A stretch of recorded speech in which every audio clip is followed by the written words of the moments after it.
Mau tahu tempat paling strategis buat mempromosikan bisnis tembakau tuh di mana aja?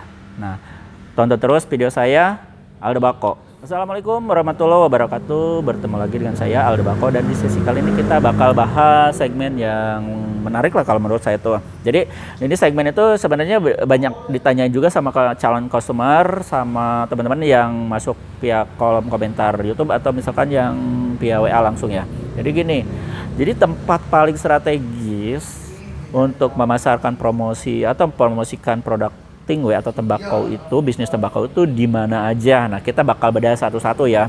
Nah, tapi ini disclaimer ya, ini pengalaman saya pribadi. Jadi mungkin bakalan berbeda di tempat yang lain atau di sama teman-teman juga bakal berbeda karena memang ini salah satu trik atau misalkan yang hal yang saya jalankan selama ini gitu kan. Jadi kalau menurut saya tuh kalau misalkan tempat paling strategis untuk menjual produk tembakau tingwe adalah satu, pertama di tempat ramai. Itu otomatis ya lah ya. Contohnya pasar, keramaian pinggir jalan lah, minimal pinggir jalan ya, di mana lalu lalang orang tuh lewat. Nah, itu udah pasti karena kan semakin banyak orang lewat, semakin banyak orang lihat, tiba-tiba nanti bakal ada misalnya 100 orang yang lewat, pasti ada 10 orang yang penasaran untuk masuk. Dan dari 10 orang yang masuk, masa gak ada satu orang pun yang beli dalam satu hari, ibaratnya kan kayak gitu ya. Tapi ketika traffic ordernya itu banyak, ada kemungkinan teman-teman itu bakal ada yang beli produknya. Jadi teman-teman jangan salah pilih tempat. Kalau misalkan bikin toko tembakau itu ya harus di tempat rame lah gitu kan, itu harus ya. Terus bikin tempat tembakau itu jangan di tempat misalkan yang punya apa namanya tuh, yang kira-kira baunya menyengat. Contohnya misalkan ada got atau misalkan ada TPA tempat sampah gitu kan, jauhi pokoknya dari lingkungan yang baunya tuh menyengat. Pokoknya karena memang tembakau itu sensitif. Misalkan teman-teman berpinggiran dengan toko kelontongan misalkan bahan bakar atau misalkan apa ya, kalau sekarang minyak tanah nggak mungkin bakal ada ya. Pokoknya bahan-bahan kimia segala macam jauhin lah gitu. Pokoknya teman-teman harus berdiri tokonya itu di tempat ramai tapi di tempat yang aman. Jangan diam di tempat misalkan ternyata itu tuh sering terkena dampak misalnya banjir kalau lagi hujan gitu kan. Nah, karena memang itu berpengaruh. Kalau misalnya tembakau kena air itu udah gak bakalan bisa diselamatin. Nah, terus kalau misalkan tempatnya juga jangan terlalu di tempat yang benar-benar panas. Kalau bisa itu nyari tempat atau suasana yang redup, walaupun misalkan di keramaian lah gitu kan. Nah, itu salah satunya tempat yang strategis untuk nanti teman-teman jualan tingwe. Jadi nyari tempat itu pertama yang di tempat lalu lalang. Terus jangan nyari tempat yang bau lah gitu kan, yang baunya tuh apa namanya tuh pekat. Nah, gitu kan. Yang mau itu sampah segala macam lah, bahan kimia segala macam gitu kan, bahan bakar apalagi gitu kan. Terus nanti teman-teman jauhi tempat yang misalkan itu lebih dominan rawan banjir, itu juga harus dijauhi karena memang tembakau itu rawan sekali kena air. Jadi rawan kena panas, rawan kena air. Nah, itu nyari tempat di mana tempat itu benar-benar sejuk. Kalau masalah sejuk mungkin bisa diatasi dengan pendingin udara ya, bisa pakai AC atau segala macam gitu kan, atau pakai blower gitu kan biar udara netral gitu kan.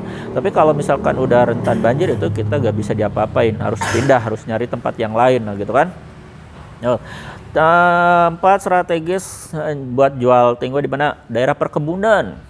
Nah, di mana aset transportasi itu jauh. Misalkan untuk dapat produk-produk itu jauh dari tempat itu. Contohnya misalnya perkebunan sawit. Nah, banyak teman-teman yang di perkebunan sawit, pokoknya perkebunan itu ngambil peluang paket usaha karena ya mereka mau beli kemana gitu kan. Kalau beli rokok ya jauh gitu kan, ibaratnya harus ke pasar. Pasarnya jauh berkilo-kilometer gitu kan. Jadi mau gak mau ya itu harus dibeli. Nah, lama kelamaan kan terbiasa lidahnya. Jadi mulai dengan kebiasaan dulu, enak lama-lama gitu kan. Jadi lama-lama terbiasa ya udah jadi pelanggannya gitu kan. Nah, terus pantai. Kenapa di pantai itu bagus banget buat namanya itu jualan tembakau. Karena gini teman-teman, kalau yang di pantai itu yang nelayan itu sekali keluar itu mereka pasti namanya tuh, apalagi yang nelayan gede-gede gitu kan, bisa seminggu, 2 minggu, bisa 1 bulan gitu kan di laut. Dia itu pasti mau perbekalan. Salah satunya perbekalannya adalah produk rokok atau tembakau. Nah, karena di sini kan udah dijelasin nih, daripada misalkan ya ngerokok tetap beli, tapi ketika kalau misalkan budgetnya ternyata kurang, mereka biasanya tuh ditambahin sama produk Tingwe. Nah, dicampurin. Nah, itu bisa jadi peluang bisnis yang paling bagus karena sekali beli itu bukan 1 pak 2 pak, gitu, kintalan gitu kalau nggak salah gitu kan. Teman-teman saya tuh, saya pernah diem di apa namanya itu, punya teman di Tegal juga, kemarin juga ada yang itu kan, Tegal ada pelabuhannya, itu sekali keluar itu puluhan kilo itu tembakonya itu. Nah, itu berarti daerah dekat pantai itu benar-benar bagus gitu kan. Ya, itu tempat paling bagus ngejual promosi produk Tingwe di mana? Di online.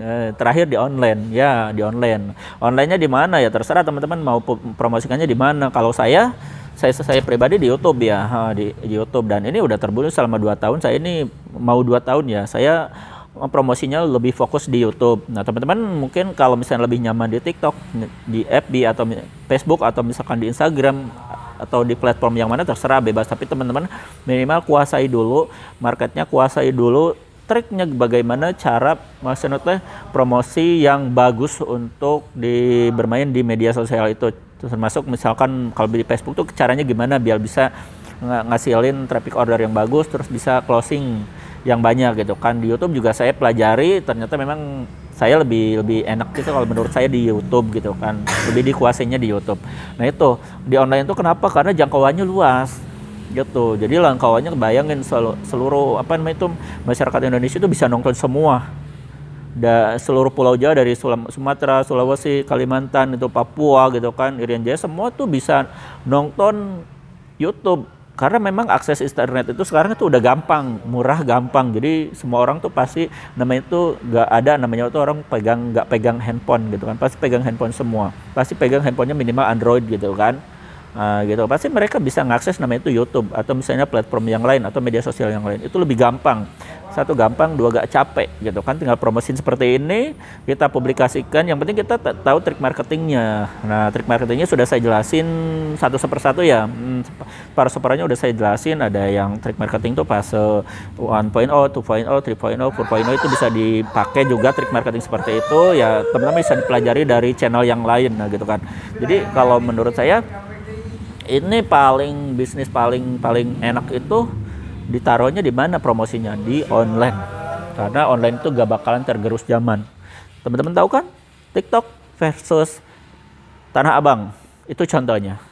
Ternyata TikTok bisa menang ketimbang Tanah Abang. Ini bukan masalah menang atau kalah, tapi lihat jalur distribusi traffic ordernya lebih banyak kemana. Ternyata bukan masalah platform TikToknya, bukan, tapi lebih ke fokus ke ini target marketingnya pakai apa. Ini satu online, satu offline. Nah, makanya buat teman-teman yang sekarang offline, silakan teman-teman kombinasikan dengan online. Tapi pelajari juga cara berbisnis atau cara marketing di online itu kayak gimana. Teman-teman bisa langsung pelajari aja, banyak sumber yang bisa dibaca, buku gitu kan.